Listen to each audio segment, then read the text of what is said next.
কিয়ামতের কিছু বড় বড় আলামত, এই আলামত গুলো না হওয়া পর্যন্ত কিয়ামত সংঘটিত হবে না। তাহলে এক নম্বরে আমরা কিয়ামতের বড় আলামত বুঝলাম, দাজ্জাল বাইর হবে। দুই নম্বর বুঝলাম ঈসা ইবনে নবী অর্থাৎ ঈসা নবী বাইর হবে।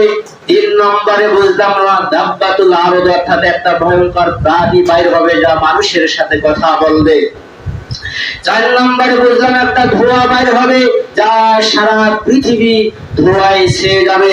পাঁচ নম্বরে আমরা বুঝলাম ইয়াজুজ মাজুজ বাইর হবে যা পৃথিবীর সমস্ত পানিগুলোকে খেয়ে ফেলবে। তারপরে ছয়, সাত এবং আট নম্বরে বুঝলাম পৃথিবীতে তিনটি ভূমিধস হবে, যা একটা পূর্ব দিকে হবে, আর একটা পশ্চিম দিকে হবে, আর একটা পৃথিবীর মাঝখানে হবে। এই তিনটা ভূমিধস হবে। তারপরে নয় নম্বরে আমরা বুঝলাম যে পশ্চিম দিকে সূর্য উদয় হবে। 10 নম্বরে আমরা বুঝলাম যে ইয়ামান থেকে একটা আগুন বাইর হবে যা মানুষকে হাঁকিয়ে হাসরের ময়দানে উপস্থিত করবে। নিম্নত এই 10টি আলামত যতদিন পর্যন্ত হবে না ততদিন পর্যন্ত কিয়ামত সংঘটিত হবে না।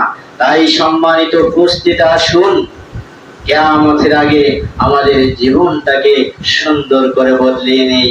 তা না হলে সেই দিন এই আলামত গুলো ঘটবে, সেই দিন আমরা আল্লাহর কাছে ক্ষমা চেয়ে